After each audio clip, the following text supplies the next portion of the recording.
The Tao Te Ching. Or The Tao and Its Characteristics. By Laozi. Translated by James Legge. Part 1.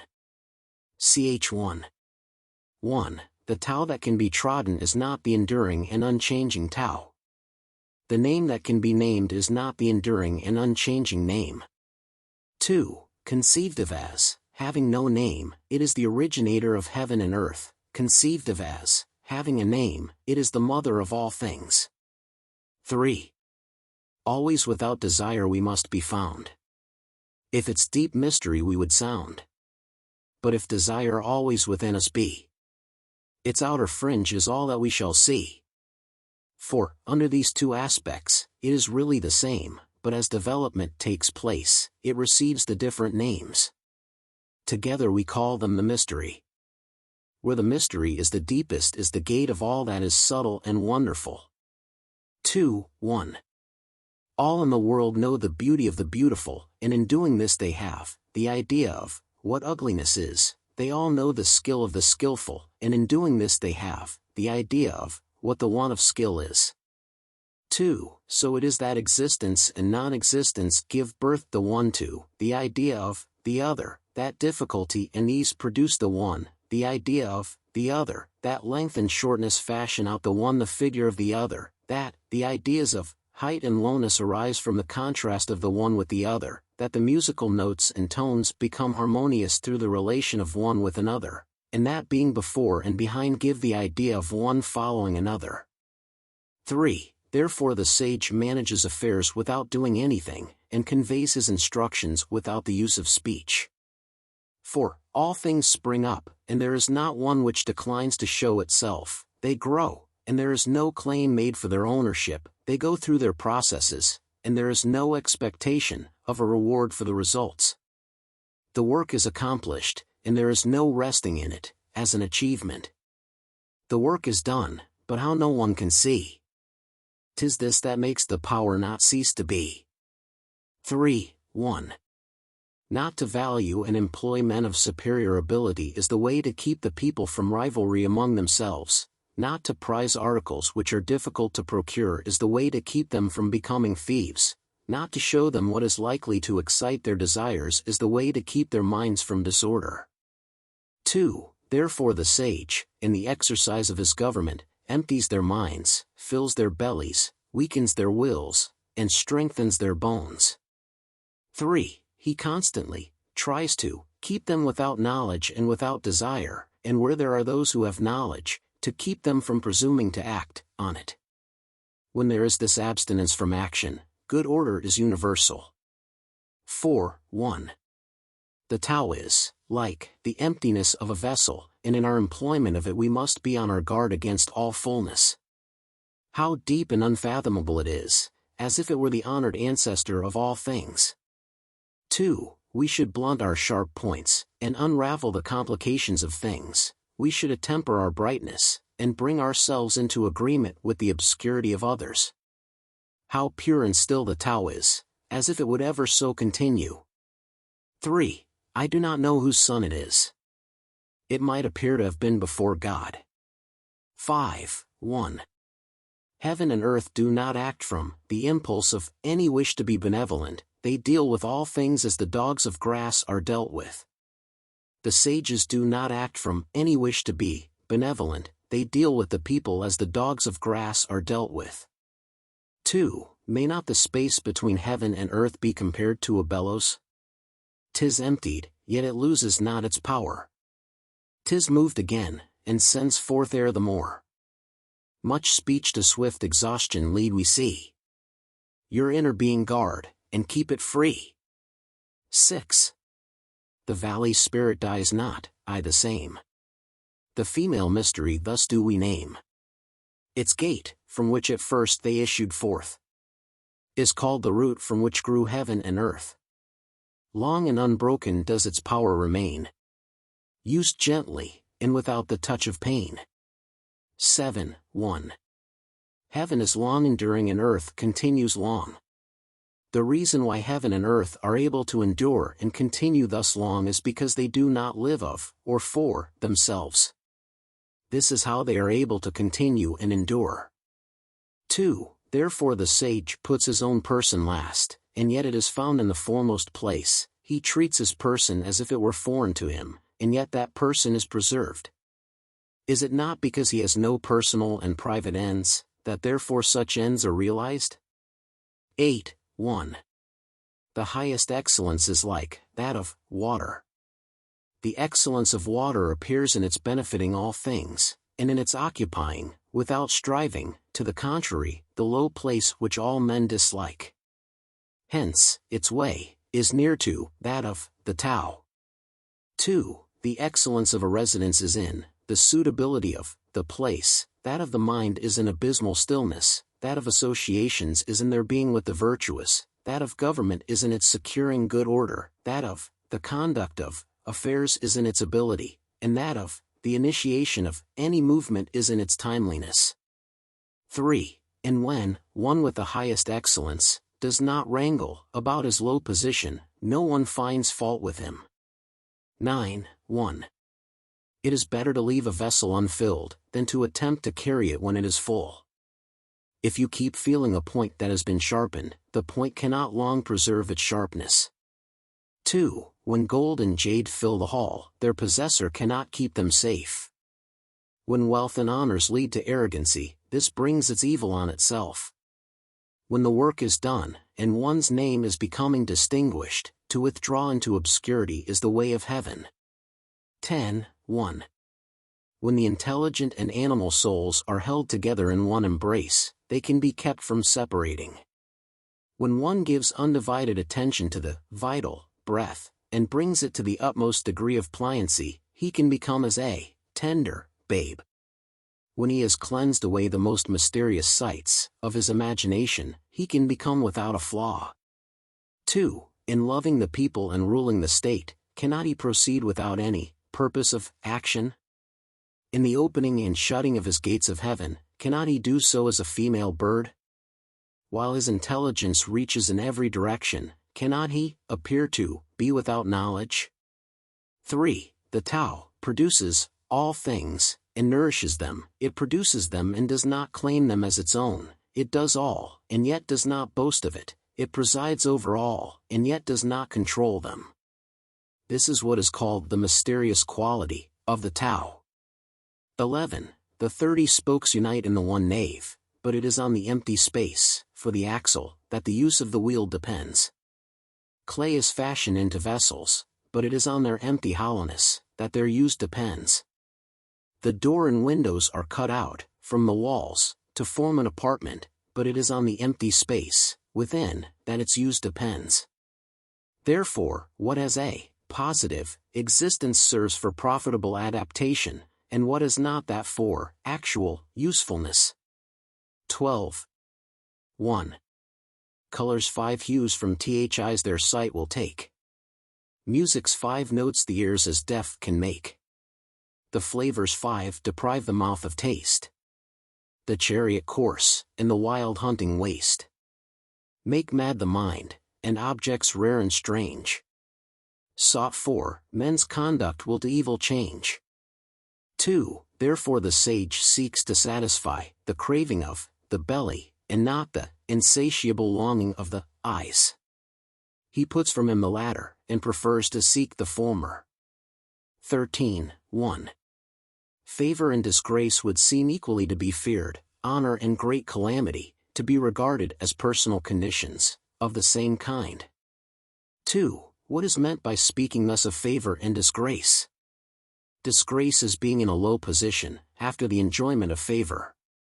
The getting that favor leads to the apprehension of losing it, and the losing it leads to the fear of still greater calamity. This is what is meant by saying that favor and disgrace would seem equally to be feared.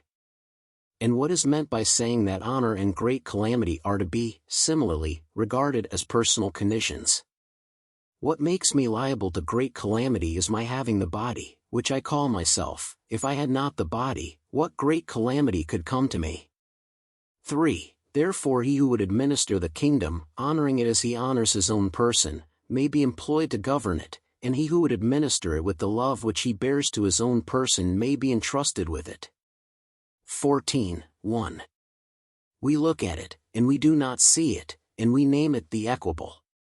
We listen to it, and we do not hear it, and we name it the inaudible. We try to grasp it, and do not get hold of it, and we name it the subtle. With these three qualities, it cannot be made the subject of description, and hence we blend them together and obtain the one. 2. Its upper part is not bright, and its lower part is not obscure. Ceaseless in its action, it yet cannot be named, and then it again returns and becomes nothing. This is called the form of the formless, and the semblance of the invisible. This is called the fleeting and indeterminable. 3. We meet it and do not see its front, we follow it, and do not see its back. When we can lay hold of the Tao of old to direct the things of the present day, and are able to know it as it was of old in the beginning, this is called unwinding the clue of Tao. 15:1. The skillful masters of the Tao, in old times, with a subtle and exquisite penetration, comprehended its mysteries, and were deep, also, so as to elude men's knowledge. As they were thus beyond men's knowledge, I will make an effort to describe of what sort they appeared to be. 2. Shrinking looked they like those who wade through a stream in winter, irresolute like those who are afraid of all around them, grave like a guest, in awe of his host, evanescent like ice that is melting away, unpretentious like wood that has not been fashioned into anything, vacant like a valley, and dull like muddy water. 3. Who can make the muddy water clear? Let it be still, and it will gradually become clear. Who can secure the condition of rest? Let movement go on, and the condition of rest will gradually arise. 4. They who preserve this method of the Tao do not wish to be full of themselves. It is through their not being full of themselves that they can afford to seem worn and not appear new and complete. 16:1. The state of vacancy should be brought to the utmost degree, and that of stillness guarded with unwearying vigor. All things alike go through their processes of activity, and, then, we see them return to their original state. When things, in the vegetable world, have displayed their luxuriant growth, we see each of them return to its root. This returning to their root is what we call the state of stillness, and that stillness may be called a reporting that they have fulfilled their appointed end. 2. The report of that fulfillment is the regular, unchanging rule. To know that unchanging rule is to be intelligent, not to know it leads to wild movements and evil issues.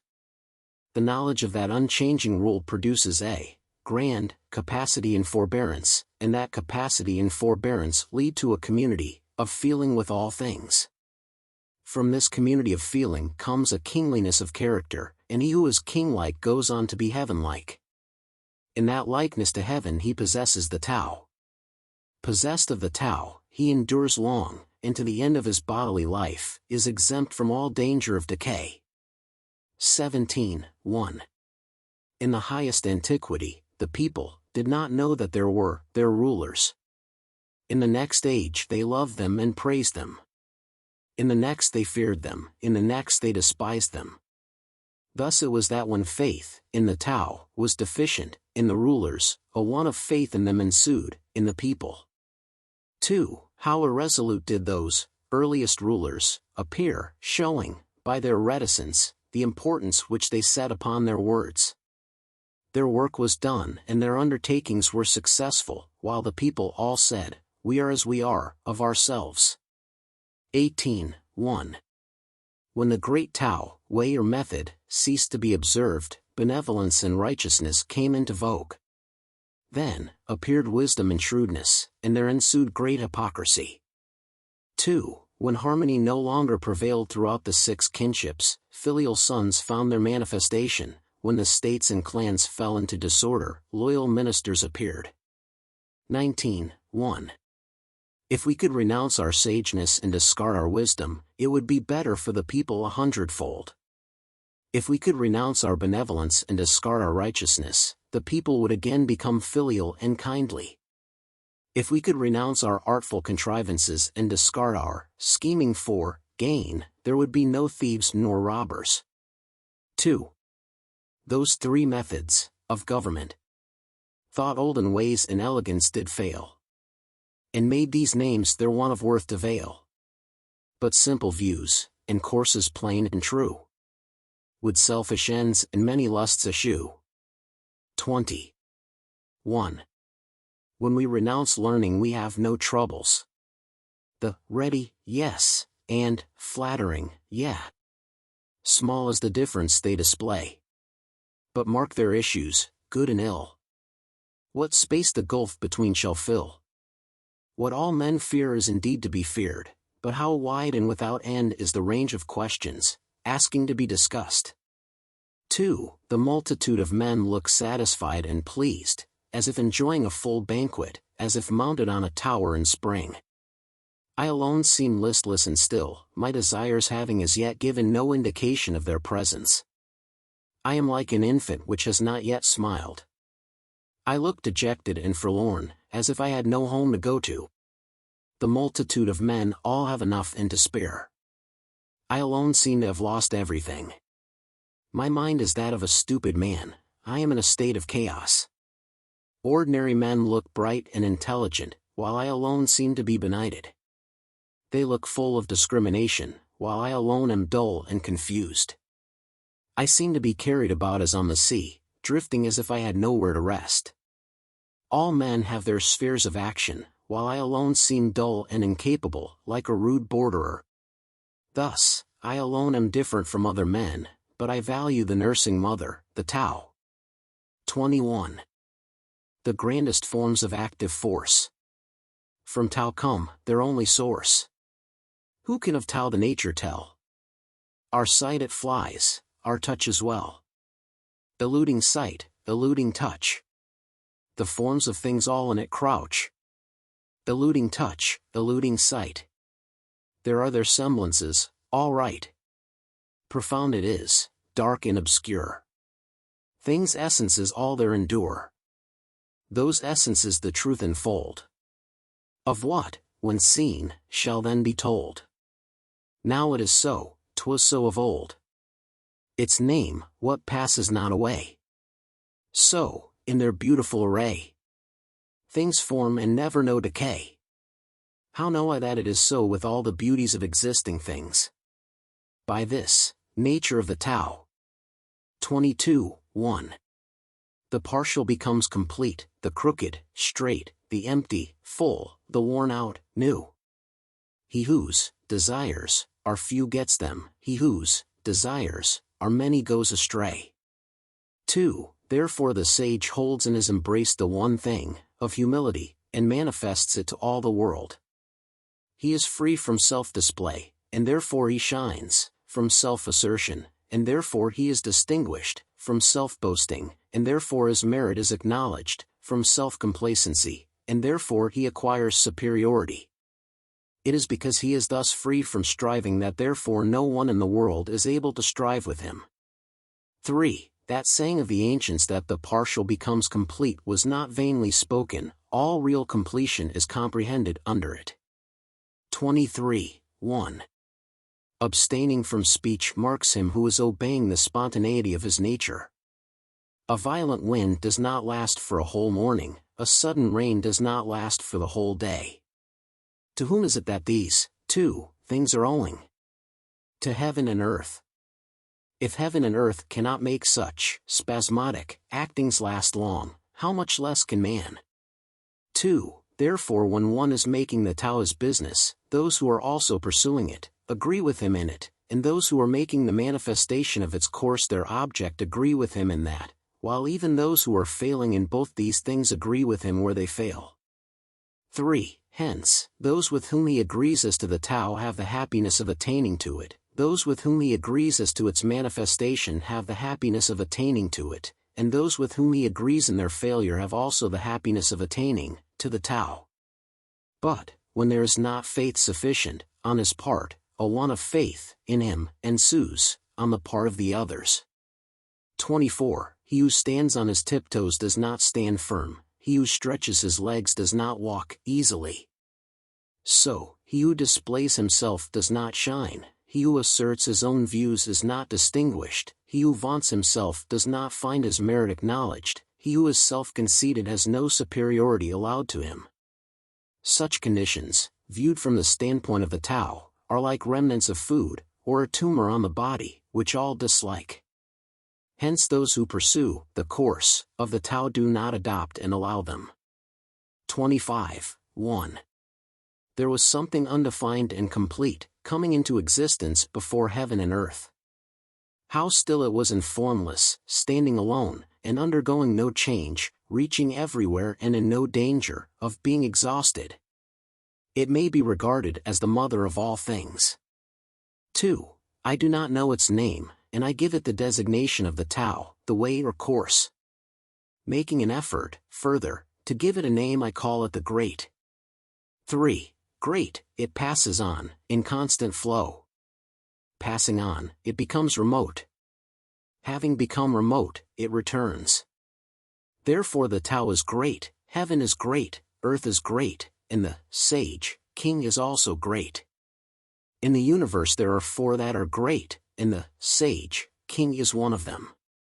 4. Man takes his law from the earth takes its law from heaven, heaven takes its law from the Tao. The law of the Tao is its being what it is. 26. 1. Gravity is the root of lightness, stillness, the ruler of movement. 2. Therefore a wise prince, marching the whole day, does not go far from his baggage wagons. Although he may have brilliant prospects to look at, he quietly remains, in his proper place, indifferent to them. How should the lord of a myriad chariots carry himself lightly before the kingdom? If he do act lightly, he has lost his root of gravity. If he proceed to active movement, he will lose his throne. 27. 1. The skillful traveler leaves no traces of his wheels or footsteps. The skillful speaker says nothing that can be found fault with or blamed. The skillful reckoner uses no tallies. The skillful closer needs no bolts or bars, while to open what he has shut will be impossible. The skillful binder uses no strings or knots, while to unloose what he has bound will be impossible. In the same way the sage is always skillful at saving men, and so he does not cast away any man. He is always skillful at saving things, and so he does not cast away anything. This is called hiding the light of his procedure. 2. Therefore the man of skill is a master, to be looked up to, by him who has not the skill, and he who has not the skill is the helper of, the reputation of, him who has the skill. If the one did not honor his master, and the other did not rejoice in his helper, an observer, though intelligent, might greatly err about them. This is called the utmost degree of mystery. 28. 1. Who knows his manhood's strength? Yet still his female feebleness maintains. As to one channel flow the many drains. All come to him, all beneath the sky. Thus he the constant excellence retains. The simple child again, free from all stains. Who knows how white attracts? Yet always keeps himself within black shade. The pattern of humility displayed in view of all beneath the sky. He in the unchanging excellence arrayed. Endless return to man's first state has made. Who knows how glory shines? Yet love's disgrace, nor error for it is pale. Behold his presence in a spacious vale, to which men come from all beneath the sky. The unchanging excellence completes its tale. The simple infant man in him we hail. 2. The unwrought material, when divided and distributed, forms vessels. The sage, when employed, becomes the head of all the officers of government, and in his greatest regulations he employs no violent measures. 29. 1. If anyone should wish to get the kingdom for himself, and to effect this by what he does, I see that he will not succeed. The kingdom is a spirit-like thing, and cannot be got by active doing. He who would so win it destroys it, he who would hold it in his grasp loses it. 2. The course and nature of things is such that what was in front is now behind. What warned anon we freezing find. Strength is of weakness off the spoil. The store in ruins mocks our toil. Hence the sage puts away excessive effort, extravagance, and easy indulgence. 31. He who would assist a lord of men in harmony with the Tao will not assert his mastery in the kingdom by force of arms. Such a course is sure to meet with its proper return. 2. Wherever a host is stationed, briars and thorns spring up. In the sequence of great armies there are sure to be bad years. 3. A skillful commander strikes a decisive blow, and stops. He does not dare, by continuing his operations, to assert and complete his mastery. He will strike the blow, but will be on his guard against being vain or boastful or arrogant in consequence of it. He strikes it as a matter of necessity, he strikes it, but not from a wish for mastery. 4. When things have attained their strong maturity they become old. This may be said to be not in accordance with the Tao, and what is not in accordance with it soon comes to an end. 31. 1. Now arms, however beautiful, are instruments of evil omen, hateful, it may be said, to all creatures. Therefore they who have the Tao do not like to employ them. 2. The superior man ordinarily considers the left hand the most honorable place, but in time of war the right hand. Those sharp weapons are instruments of evil omen, and not the instruments of the superior man, he uses them only on the compulsion of necessity. Calm and repose are what he prizes, victory, by force of arms, is to him undesirable.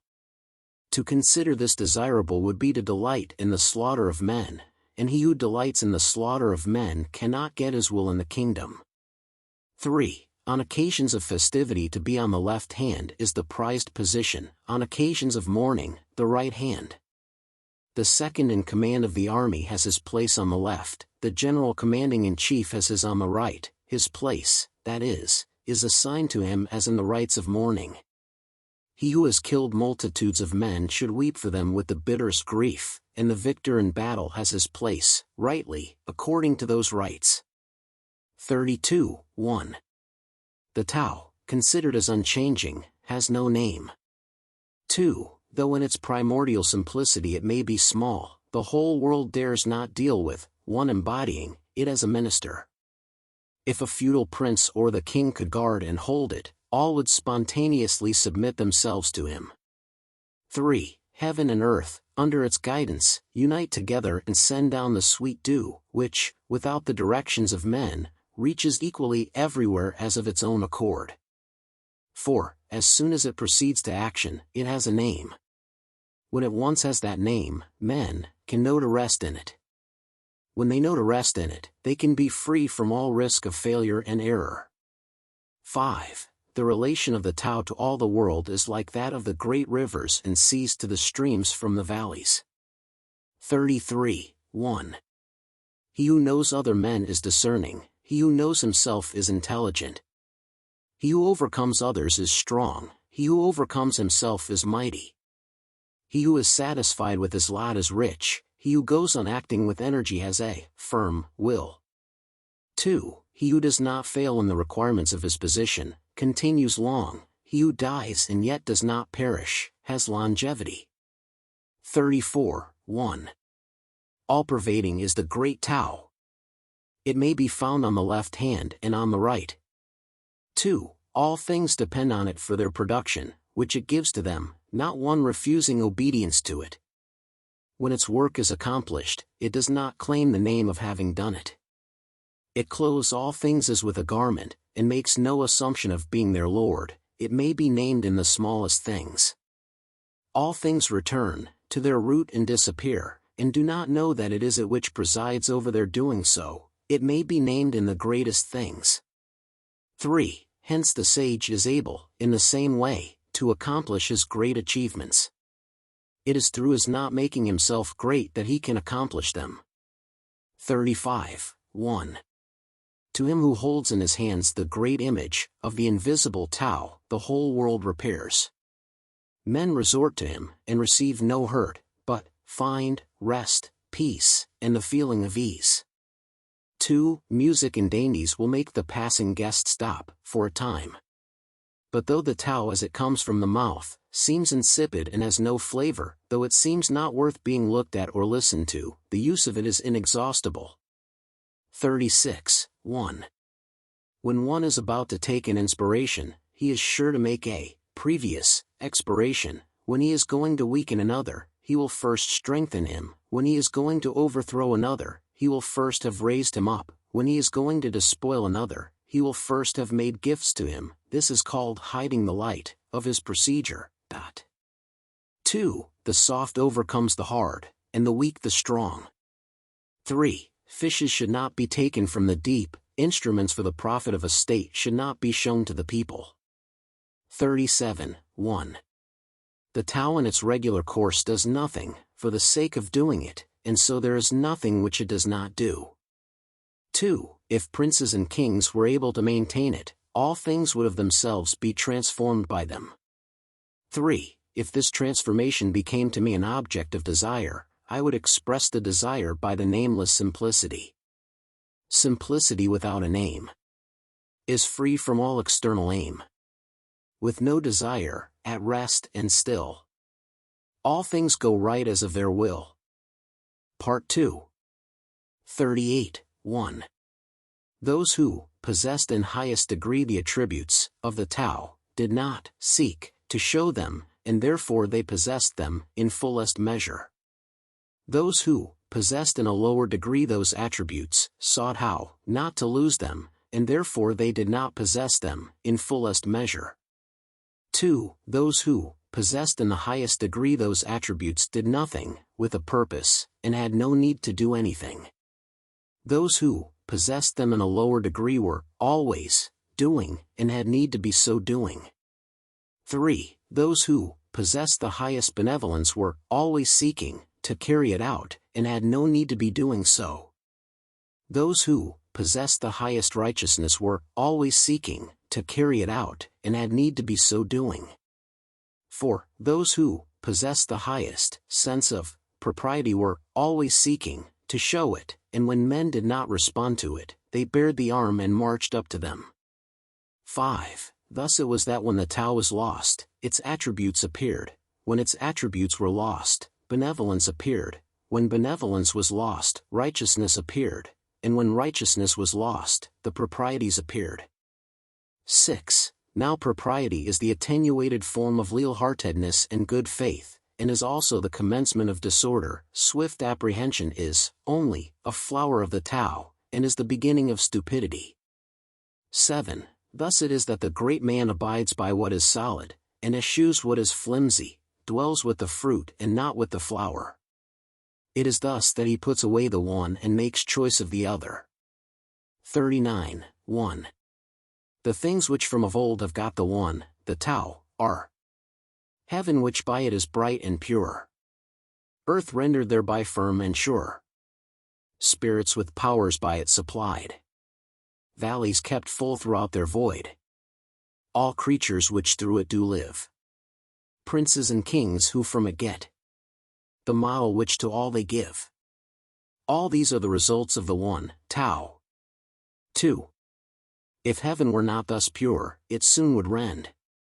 If earth were not thus sure, 'twould break and bend. Without these powers, the spirits soon would fail. If not so filled, the drought would parch each vale. Without that life, creatures would pass away. Princes and kings, without that moral sway, however grand and high, would all decay. 3. Thus it is that dignity finds its firm root in its previous meanness, and what is lofty finds its stability in the lowness from which it rises. Hence princes and kings call themselves orphans, men of small virtue, and as carriages without a nave.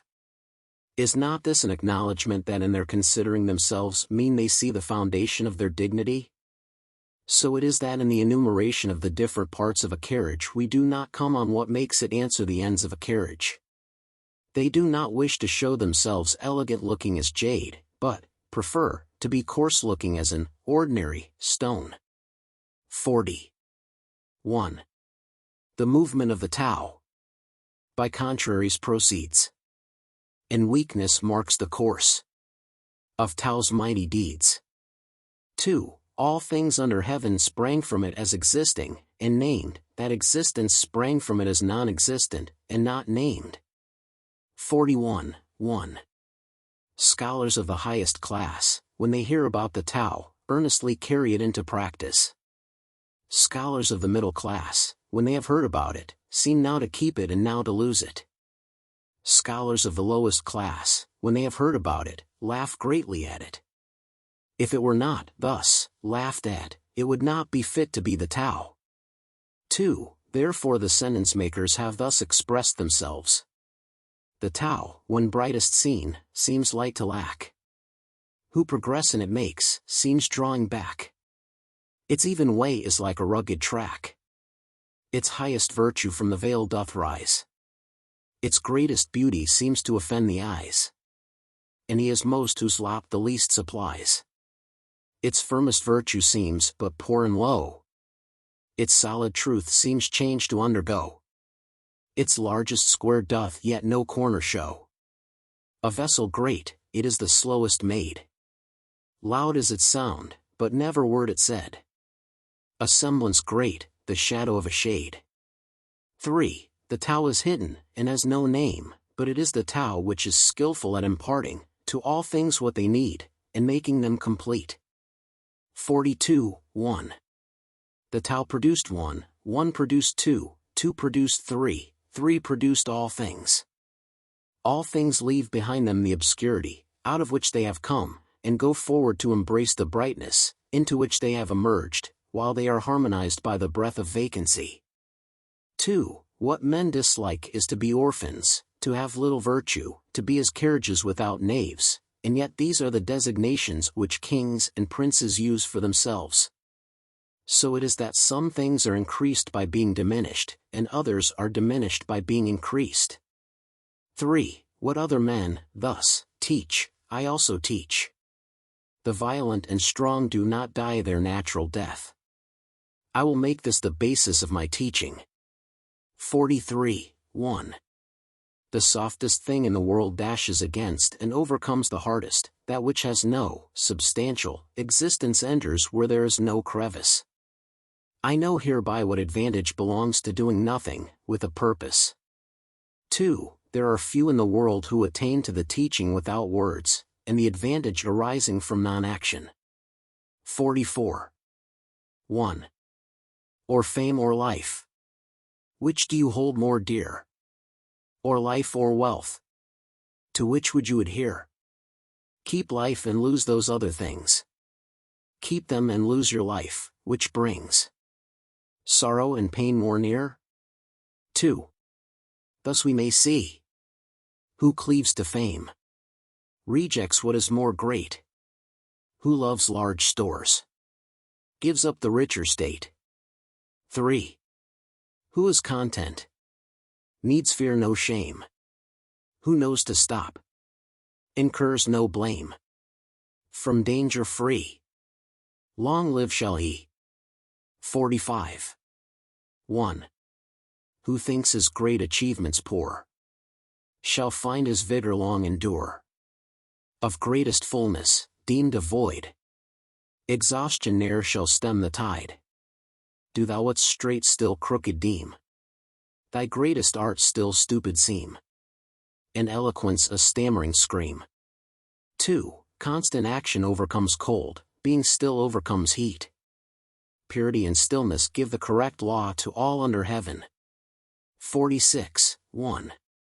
When the Tao prevails in the world, they send back their swift horses to draw the dung carts. When the Tao is disregarded in the world, the war horses breed in the border lands. 2. There is no guilt greater than to sanction ambition, no calamity greater than to be discontented with one's lot, no fault greater than the wish to be getting. Therefore the sufficiency of contentment is an enduring and unchanging sufficiency. 47. 1. Without going outside his door, one understands all that takes place under the sky. Without looking out from his window, one sees the Tao of heaven. The farther that one goes out from himself, the less he knows. 2. Therefore the sages got their knowledge without traveling, gave their right names to things without seeing them, and accomplished their ends without any purpose of doing so. 48. 1. He who devotes himself to learning, seeks, from day to day to increase, his knowledge. He who devotes himself to the Tao, seeks, from day to day to diminish, his doing. 2. He diminishes it and again diminishes it, till he arrives at doing nothing, on purpose. Having arrived at this point of non-action, there is nothing which he does not do. 3. He who gets as his own all under heaven does so by giving himself no trouble, with that end. If one take trouble, with that end, he is not equal to getting as his own all under heaven. 49. 1. The sage has no invariable mind of his own, he makes the mind of the people his mind. 2. To those who are good, to me, I am good, and to those who are not good, to me, I am also good, and thus, all, get to be good. To those who are sincere, with me, I am sincere, and to those who are not sincere, with me, I am also sincere, and thus, all, get to be sincere. 3. The sage has in the world an appearance of indecision, and keeps his mind in a state of indifference to all. The people all keep their eyes and ears directed to him, and he deals with them all as his children. 50. 1. Men come forth and live, they enter, again, and die. 2. Of every 10 3 are ministers of life, to themselves, and 3 are ministers of death. 3. There are also 3 in every 10 whose aim is to live, but whose movements tend to the land, or place, of death. And for what reason? Because of their excessive endeavors to perpetuate life. 4. But I have heard that he who is skillful in managing the life entrusted to him for a time travels on the land without having to shun rhinoceros or tiger, and enters a host without having to avoid buff coat or sharp weapon. The rhinoceros finds no place in him into which to thrust its horn, nor the tiger a place in which to fix its claws, nor the weapon a place to admit its point. And for what reason? Because there is in him no place of death. 51. 1. All things are produced by the Tao, and nourished by its outflowing operation. They receive their forms according to the nature of each, and are completed according to the circumstances of their condition. Therefore all things without exception honor the Tao, and exalt its outflowing operation. 2. This honoring of the Tao and exalting of its operation is not the result of any ordination, but always a spontaneous tribute.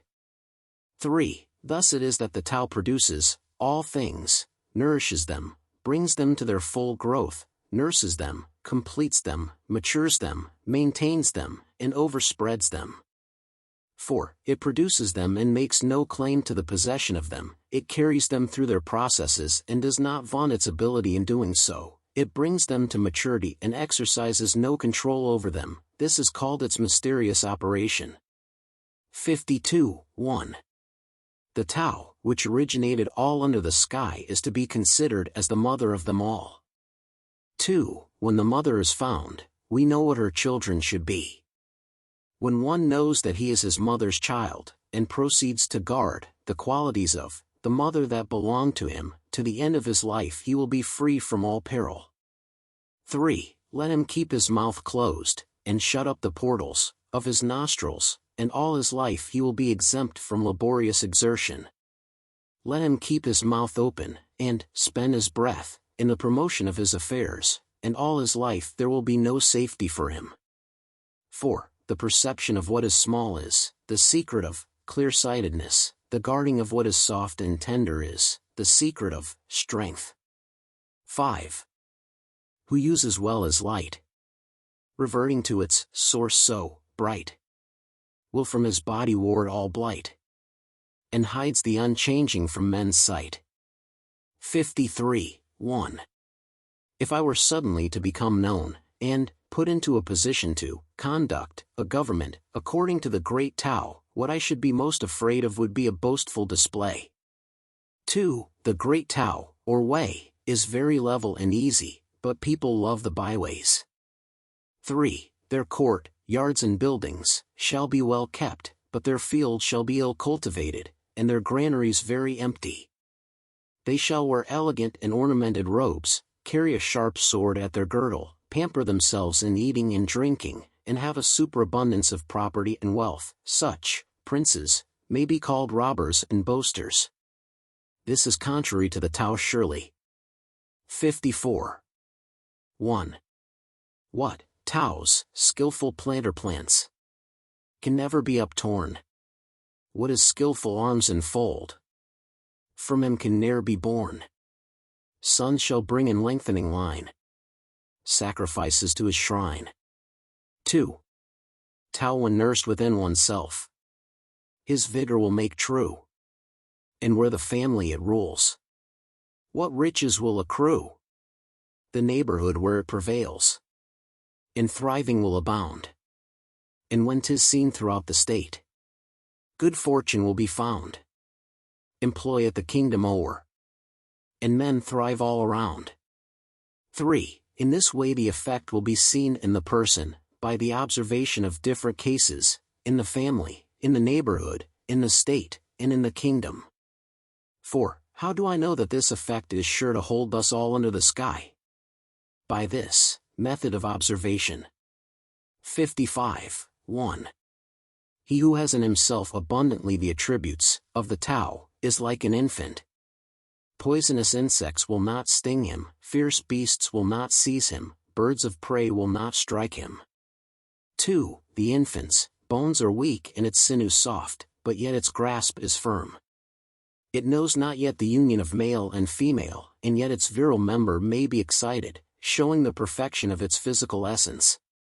All day long it will cry without its throat becoming hoarse, showing the harmony in its constitution. 3. To him by whom this harmony is known, the secret of the unchanging Tao is shown, and in the knowledge wisdom finds its throne. All life increasing arts to evil turn, where the mind makes the vital breath to burn. False is the strength, and o'er it we should mourn. 4. When things have become strong, they, then, become old, which may be said to be contrary to the Tao. Whatever is contrary to the Tao soon ends. 56. 1. He who knows the Tao does not care to speak about it. He who is ever ready to speak about it does not know it. 2. He who knows it will keep his mouth shut and close the portals of his nostrils. He will blunt his sharp points and unravel the complications of things. He will attemper his brightness, and bring himself into agreement with the obscurity of others. This is called the mysterious agreement. 3. Such an one cannot be treated familiarly or distantly. He is beyond all consideration of profit or injury, of nobility or meanness. He is the noblest man under heaven. 57. 1. A state may be ruled by measures of correction, weapons of war may be used with crafty dexterity, but the kingdom is made one's own only by freedom from action and purpose. 2. How do I know that it is so? By these facts. In the kingdom the multiplication of prohibitive enactments increases the poverty of the people. The more implements to add to their profit that the people have, the greater disorder is there in the state and clan. The more acts of crafty dexterity that men possess, the more do strange contrivances appear. The more display there is of legislation, the more thieves and robbers there are. 3. Therefore a sage has said, I will do nothing of purpose, and the people will be transformed of themselves. I will be fond of keeping still, and the people will of themselves become correct. I will take no trouble about it, and the people will of themselves become rich. I will manifest no ambition, and the people will of themselves attain to the primitive simplicity. 58. 1. The government that seems the most unwise, oft goodness to the people best supplies. That which is meddling, touching everything, will work but ill, and disappointment bring. Misery, happiness is to be found by its side. Happiness, misery lurks beneath it. Who knows what either will come to in the end? 2. Shall we then dispense with correction? The method of correction shall by a turn become distortion, and the good in it shall by a turn become evil. The delusion of the people, on this point, has indeed subsisted for a long time. 3. Therefore the sage is, like, a square which cuts no one, with its angles, like, a corner which injures no one, with its sharpness. He is straightforward, but allows himself no license, he is bright, but does not dazzle. 59. 1. For regulating the human, in our constitution, and rendering the proper service to the heavenly, there is nothing like moderation. 2. It is only by this moderation that there is effected an early return to man's normal state. That early return is what I call the repeated accumulation of the attributes of the Tao. With that repeated accumulation of those attributes, there comes the subjugation of every obstacle to such return.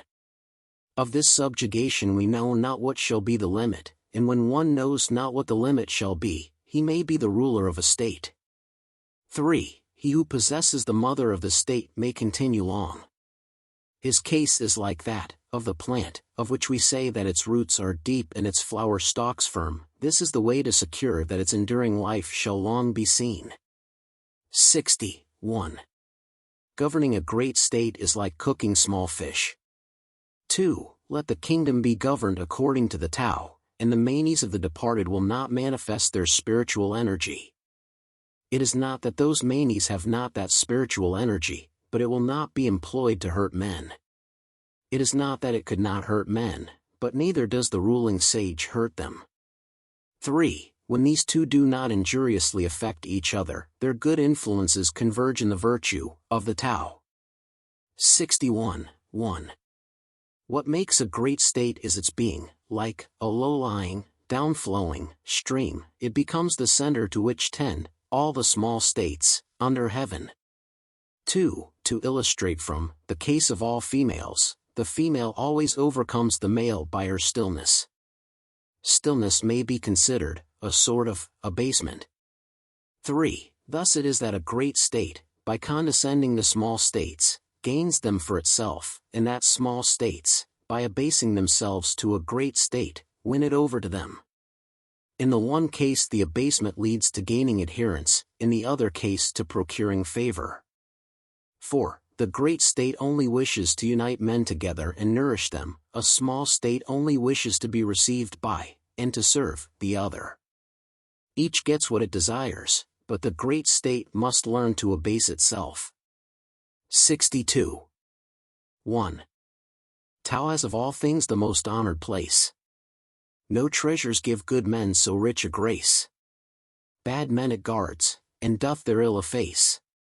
2. Its admirable words can purchase honor, its admirable deeds can raise their performer above others. Even men who are not good are not abandoned by it.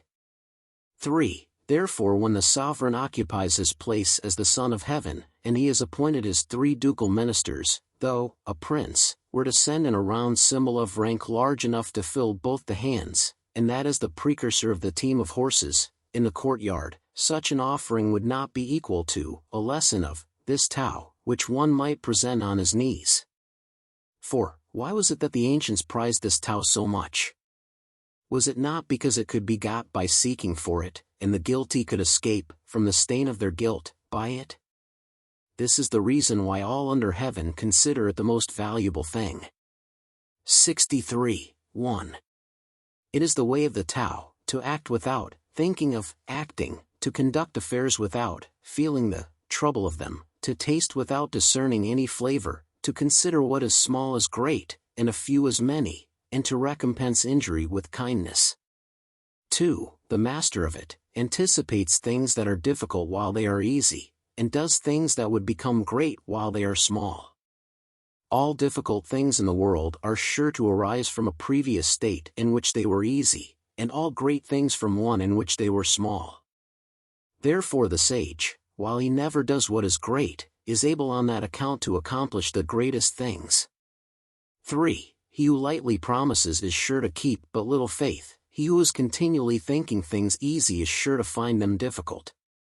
Therefore the sage sees difficulty even in what seems easy, and so never has any difficulties. 64. 1. That which is at rest is easily kept hold of, before a thing has given indications of its presence, it is easy to take measures against it. That which is brittle is easily broken, that which is very small is easily dispersed.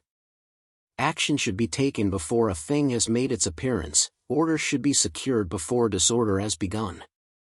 2. The tree which fills the arms grew from the tiniest sprout, the tower of 9 stories rose from a small heap of earth, the journey of 1,000 li commenced with a single step.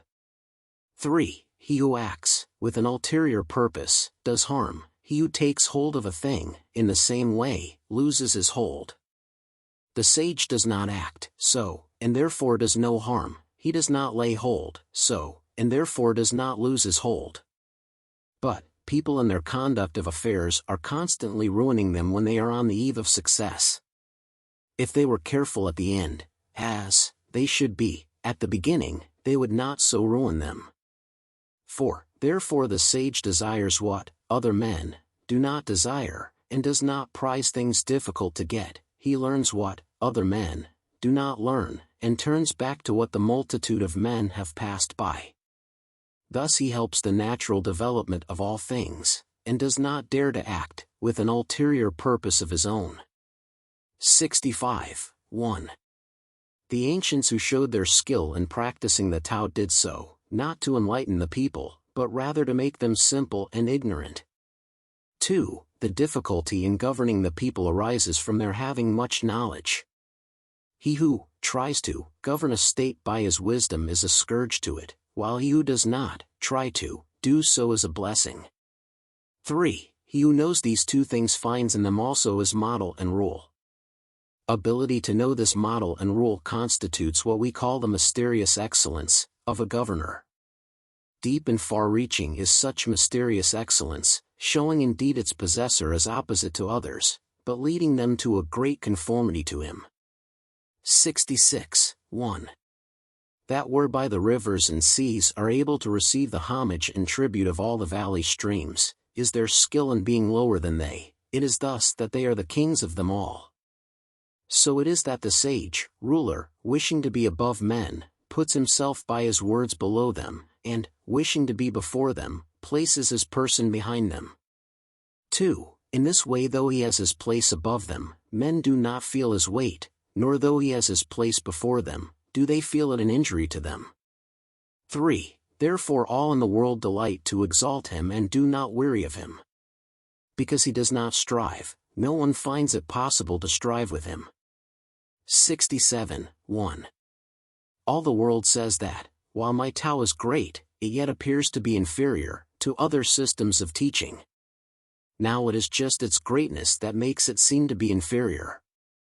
If it were like any other system, for long would its smallness have been known.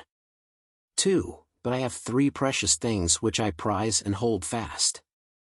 The first is gentleness, the second is economy, and the third is shrinking from taking precedence of others. 3. With that gentleness I can be bold, with that economy I can be liberal, shrinking from taking precedence of others, I can become a vessel of the highest honor. Nowadays they give up gentleness and are all for being bold, economy, and are all for being liberal, the hindmost place, and seek only to be foremost, of all which the end is death. 4. Gentleness is sure to be victorious even in battle, and firmly to maintain its ground. Heaven will save its possessor, by his very gentleness protecting him. 68. He who in Tao's wars has skill assumes no martial port. He who fights with most goodwill to rage makes no resort. He who vanquishes yet still keeps from his foes apart. He whose hests men most fulfill yet humbly plies his art. Thus we say, he ne'er contends, and therein is his might. Thus we say, men's wills he bends, that they with him unite. Thus we say, like heaven's his ends, no sage of old more bright. 69. 1. A master of the art of war has said, I do not dare to be the host, to commence the war, I prefer to be the guest, to act on the defensive. I do not dare to advance an inch, I prefer to retire a foot. This is called marshalling the ranks where there are no ranks, bearing the arms, to fight, where there are no arms to bear, grasping the weapon where there is no weapon to grasp, advancing against the enemy where there is no enemy. 2. There is no calamity greater than lightly engaging in war. To do that is near losing the gentleness, which is so precious. Thus it is that when opposing weapons are, actually, crossed, he who deplores the situation conquers. 71. My words are very easy to know, and very easy to practice, but there is no one in the world who is able to know and able to practice them. 2. There is an originating and all-comprehending principle in my words, and an authoritative law for the things which I enforce. It is because they do not know these, that men do not know me. 3. They who know me are few, and I am on that account the more to be prized. It is thus that the sage wears a poor garb of haircloth, while he carries his signet of jade in his bosom. 71. 1. To know and yet think we do not know is the highest attainment. Not to know, and yet think we do know is a disease. 2. It is simply by being pained at the thought of having this disease that we are preserved from it. The sage has not the disease. He knows the pain that would be inseparable from it, and therefore he does not have it. 72. 1. When the people do not fear what they ought to fear, that which is their great dread will come on them. 2. Let them not thoughtlessly indulge themselves in their ordinary life, let them not act as if weary of what that life depends on. 3. It is by avoiding such indulgence that such weariness does not arise. 4. Therefore the sage knows these things of himself, but does not parade his knowledge, loves, but does not appear to set a value on himself.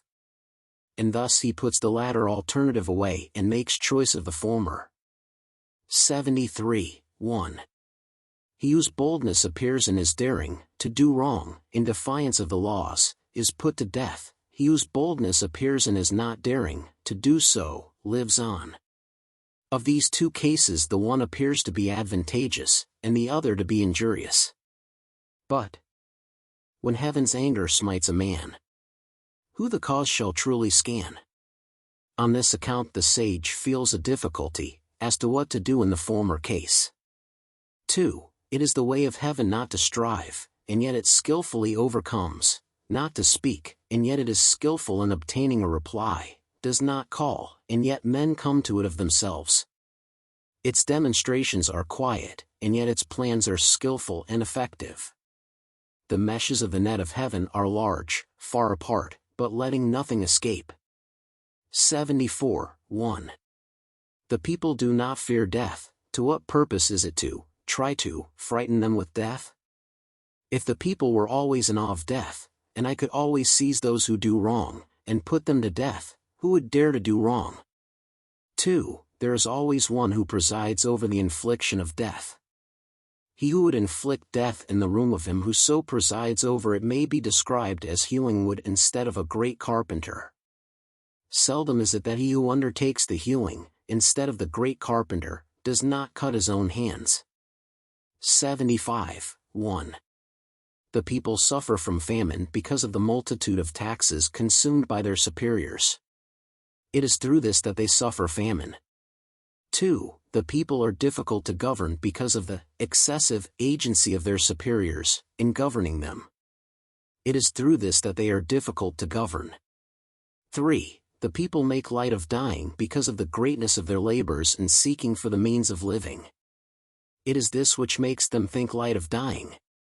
Thus it is that to leave the subject of living altogether out of view is better than to set a high value on it.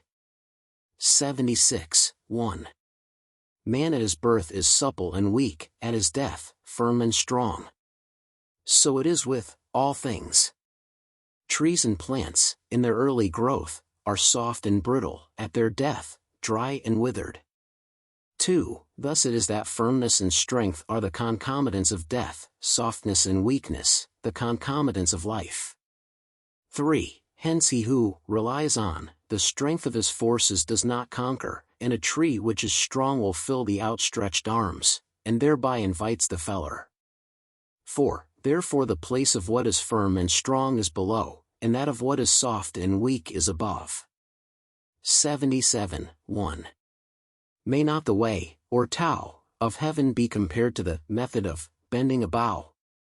The part of the bow which was high is brought low, and what was low is raised up. So heaven diminishes where there is superabundance, and supplements where there is deficiency. 2. It is the way of heaven to diminish superabundance, and to supplement deficiency. It is not so with the way of man. He takes away from those who have not enough to add to his own superabundance. 3. Who can take his own superabundance and therewith serve all under heaven? Only he who is in possession of the Tao. 4. Therefore the ruling sage acts without claiming the results as his. He achieves his merit and does not rest arrogantly in it. He does not wish to display his superiority. 78. 1. There is nothing in the world more soft and weak than water, and yet for attacking things that are firm and strong there is nothing that can take precedence of it, for there is nothing so effectual for which it can be changed. 2. Every one in the world knows that the soft overcomes the hard, and the weak the strong, but no one is able to carry it out in practice. 3. Therefore a sage has said, he who accepts his state's reproach is hailed therefore its altar's lord. To him who bears men's direful woes, they all the name of king accord. 4. Words that are strictly true seem to be paradoxical. 79. 1. When a reconciliation is effected between two parties, after a great animosity, there is sure to be a grudge remaining in the mind of the one who was wrong. And how can this be beneficial to the other? 2. Therefore, to guard against this, the sage keeps the left-hand portion of the record of the engagement, and does not insist on the speedy fulfillment of it by the other party. So, he who has the attributes of the Tao regards only the conditions of the engagement, while he who has not those attributes regards only the conditions favorable to himself. 3. In the way of heaven, there is no partiality of love, it is always on the side of the good man. 81.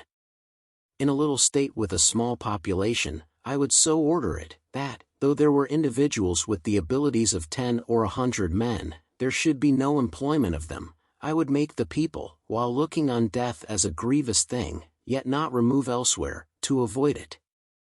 2. Though they had boats and carriages, they should have no occasion to ride in them. Though they had buff coats and sharp weapons, they should have no occasion to don or use them.